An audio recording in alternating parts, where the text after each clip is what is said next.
بڑے مہربان نہایت رحم والے اللہ کے نام سے شروع کرتا ہوں۔ حق تعالیٰ فرمائے گا، بس میرے سامنے جھگڑے کی بات مت کرو، میں تو پہلے ہی تمہارے طرف وعدہ عذاب بھیج چکا تھا۔ میرے ہاں بات بدلتی نہیں، اور نہ میں اپنے بندوں پر ذرا بھی ظلم کرنے والا ہوں۔ جس دن ہم دوزخ سے پوچھیں گے کیا تم بھر چکی، وہ جواب دے گی کیا کچھ اور زیادہ بھی ہے، اور جنت پرہیزگاروں کے لیے بالکل قریب کر دی جائے گی، ذرا بھی دور نہ ہوگی۔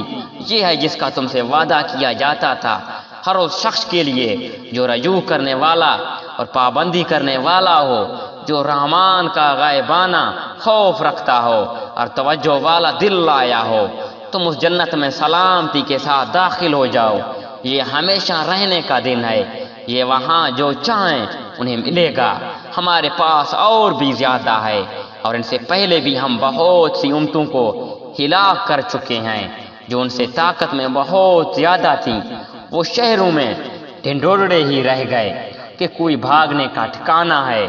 اس میں ہر صاحب دل کے لیے عبرت ہے، اور اس کے لیے جو دلی سے متوجہ ہو کر کان لگائے اور وہ حاضر ہو۔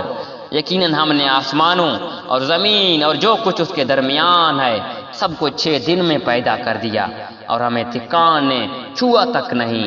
پس یہ جو کچھ کہتی ہیں آپ اس پر صبر کریں اور اپنے رب کی تسبیح تعریف کے ساتھ بیان کریں، سورج نکلنے سے پہلے بھی اور سورج غروب ہونے سے پہلے بھی، اور رات کے کسی وقت بھی تسبیح کریں اور نماز کے بعد بھی، اور سن رکھیں کہ جس دن ایک پکارنے والا قریب ہی کی ایک جگہ سے پکارے گا، جس روز اس تنوا تیز چیخ کو یقین کے ساتھ سن لیں گے۔ یہ دن ہوگا نکلنے کا، ہم ہی جلاتے ہیں اور ہم ہی مارتے ہیں، اور ہماری ہی طرف لوٹ پھر آنا ہے۔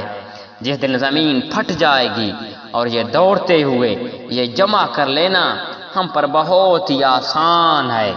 یہ جو کچھ کہہ رہے ہیں ہم بخوبی جانتے ہیں، اور آپ ان پر جبر کرنے والے نہیں، تو آپ قرآن کے ذریعے انہیں سمجھاتے رہیں جو میرے وعدہ عذاب سے ڈرتے ہیں۔